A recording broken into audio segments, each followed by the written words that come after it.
విక్రమార్క గారు తెలంగాణ రాష్ట్రంలో కాంగ్రెస్ ప్రజా ప్రభుత్వం ఏర్పడ్డాక రెండవ బడ్జెట్ ప్రవేశపెట్టడం జరిగింది.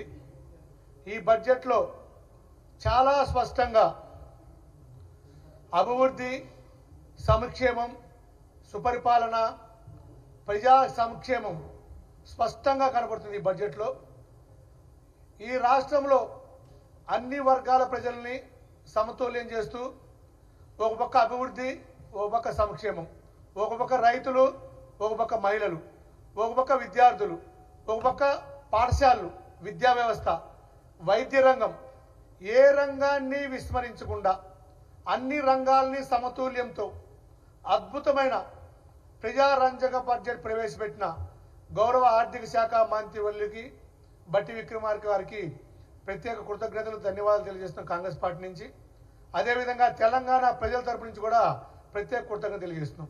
మిత్రులారా, మీరు గమనించారు, నిన్న ప్రవేశపెట్టిన 2025-26 బడ్జెట్లో దాదాపు 56,000 కోట్ల రూపాయలు తెలంగాణ ప్రజా ప్రభుత్వం కాంగ్రెస్ ఇందిరమ్మ రాజ్యంలో ఇచ్చిన హామీలకి 6 గ్యారెంటీలకే కేవలం 56,000 కోట్ల రూపాయలు ప్రకటించడం జరిగింది.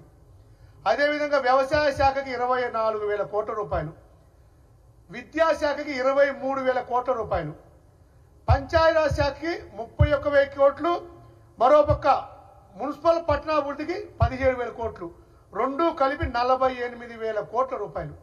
దాదాపు 1,00,000 కోట్ల రూపాయలు గ్యారంటీలు కావచ్చు, వివిధ శాఖలకు కలిపి 1,00,000 కోట్ల రూపాయలు స్ట్రైట్ అవే ప్రజలకి సంక్షేమం కోసం ఖర్చు పెడుతున్నారు. అదేవిధంగా నీటిపారుదల కోసం 23,000 కోట్లు, విద్య కోసం 21,000 కోట్లు, కేవలం ఎస్సీ ఎస్టీ సంక్షేమం కోసం, బీసీ సంక్షేమం కోసం 68,000 కోట్ల రూపాయలు ఈ బడ్జెట్లో ప్రవేశపెట్టారు. మిత్రులారా, హైదరాబాద్ నగరానికి 10,000 కోట్ల పైచిలుకు, ఒక్క హైదరాబాద్ నగరానికి 10,000 కోట్ల పైచిలుకు. అదేవిధంగా ఇంధనం మిల్ల కోసం 12,000 కోట్ల రూపాయలు. మేము ఒక్కడే చెప్పదలుచుకున్నాం, రాష్ట్ర ప్రజలు నిన్న సుదీర్ఘంగా గమనించుంటారు బడ్జెట్ అంశాలన్నింటినీ, ఈ బడ్జెట్ సమావేశాలు కూడా గమనించుంటారు. మొన్న ముఖ్యమంత్రి గారు సుదీర్ఘంగా 3 గంటలు ప్రసంగించారు అసెంబ్లీలో, మీరు చూశారు. ఏ వర్గాన్ని విస్మరించకుండా ఈ ఇందిరమ్మ రాజ్యంలో, ఈ ప్రజా ప్రభుత్వంలో కాంగ్రెస్ పార్టీ ఎన్నికల సమయంలో ఏమైతే హామీలు ఇచ్చామో ఆ హామీలు నెరవేర్చే దిశగా అన్ని వర్గాలను కలుపుతూ అద్భుతమైన బడ్జెట్ కూర్చారు. మా మహిళా సోదరీమణుల కోసం 7,100 కోట్లు మహాలక్ష్మిలో. ఈ విధంగా అన్ని వర్గాల్ని సమతుల్యంతో చేశారు. ఈ బడ్జెట్ మీద మాట్లాడుతూ కేటీఆర్ గారు, హరీష్ రావు గారు నిన్న అవాకులు చవాకులు మాట్లాడుతున్నారు. కేటీఆర్ గారు ఒకటే స్పష్టంగా చెప్పదలుచుకున్నాం, మొన్నటికి మొన్న గవర్నర్ ప్రసంగంలో మీరు మాట్లాడింది ఏంది, ఇది గవర్నర్ ప్రసంగమేనా? కాంగ్రెస్ పార్టీ వాళ్ళు రాశారు అంటే 10 సంవత్సరాలు నువ్వు మంత్రిగా పనిచేసి గవర్నర్ ప్రసంగము, అధికార పార్టీ ప్రభుత్వం ఏ పార్టీ ప్రభుత్వం ఆ ప్రభుత్వం పలుకులే గవర్నర్ పలుకుతాని కింద విచక్షణ జ్ఞానం కూడా నీకు లేదు. మొన్న అలా మాట్లాడావు, ఈరోజు ఏం మాట్లాడుతున్నావు బడ్జెట్ గురించి? ఇది కాంగ్రెస్ పార్టీ బడ్జెట్ అంటున్నావు.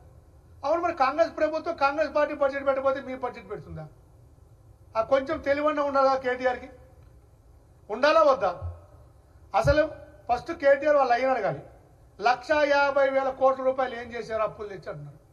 మీ నాయన చేసిన అప్పులకే 6,000 కోట్ల రూపాయలు ప్రతి నెల కడుతున్నాం. 15 నెలలు దాదాపు 70,000 కోట్లు, దాదాపు 10 నెలలకు 60,000 కోట్లు, ఇదో 30,000 కోట్లు, 90,000 కోట్లు. 90,000 కోట్ల రూపాయలు వడ్డీలకి, కిస్తీలకి, మీ దరిద్ర పరిపాలన, మీ నికృష్టమైన పరిపాలన కట్టిన అప్పులు, కట్టిన అప్పే 90,000 కోట్ల రూపాయలు. మేము ఇచ్చిన హామీ ప్రకారం రైతు రుణమాఫీ 22,000 కోట్ల రూపాయలు రైతు రుణమాఫీ చేశాం. మీ హయాంలో ఏ వర్గానికి న్యాయం జరిగింది? అసలు మీ హయాంలో ఏ వర్గం మోసపోలేదు? విద్యార్థులు మోసం చేస్తారు. ఇవాళ విద్యార్థుల గురించి మాట్లాడుతున్నారు. నిరుద్యోగులు మోసం చేస్తారు. నిరుద్యోగులకి 2018 ఎన్నికల్లో మేము 3,000 రూపాయలు నిరుద్యోగ భృతి ఇస్తామంటే 3,018 రూపాయలు ఇస్తామన్నారు. 16 రూపాయలు 3,016 రూపాయలు ఇస్తాను. 16 రూపాయలు పెంచి అబద్ధం చెప్పి 3,000 రూపాయలు ఎక్కొడుతుంది. 5 సంవత్సరాలు వాళ్ళని నట్టేట ముంచుతుంది. ఒక ఉద్యోగం ఇవ్వబోతుంది. ఈరోజు నిరుద్యోగులు పండుగ చేసుకుంటున్నారు. 60-70 వేల ఉద్యోగాలు దాదాపుగా ముఖ్యమంత్రి గారు ప్రమాణ స్వీకారం చేసినప్పటి నుంచి నిరుద్యోగులందరికీ న్యాయం చేకూర్చే విధంగా ప్రతి నోటిఫికేషన్ పకడ్బందీగా ప్రణాళిక ప్రకారం ఉద్యోగాలు కల్పిస్తున్నాం. విద్యారంగాన్ని భ్రష్టు పట్టించారు. అనేక పాఠశాలలు మూసేశారు. సింగిల్ ఉపాధ్యాయులు మూసేశారు. ఉపాధ్యాయ నియామకాలు, ఉపాధ్యాయ ఖాళీలు భర్తీ చేశాం. వాళ్ళకు ప్రమోషన్లు ఇచ్చాం, వాళ్ళకి ట్రాన్స్ఫర్లు చేశాం. ఈరోజు ఈ తెలంగాణ రాష్ట్రంలో దేశంలోనే అద్భుతమైన విద్యారంగాన్ని జవసత్వాలు వచ్చే విధంగా, విద్యారంగాన్ని ప్రక్షాళన చేసే విధంగా పాఠశాలలు అభివృద్ధి చేస్తున్నాం.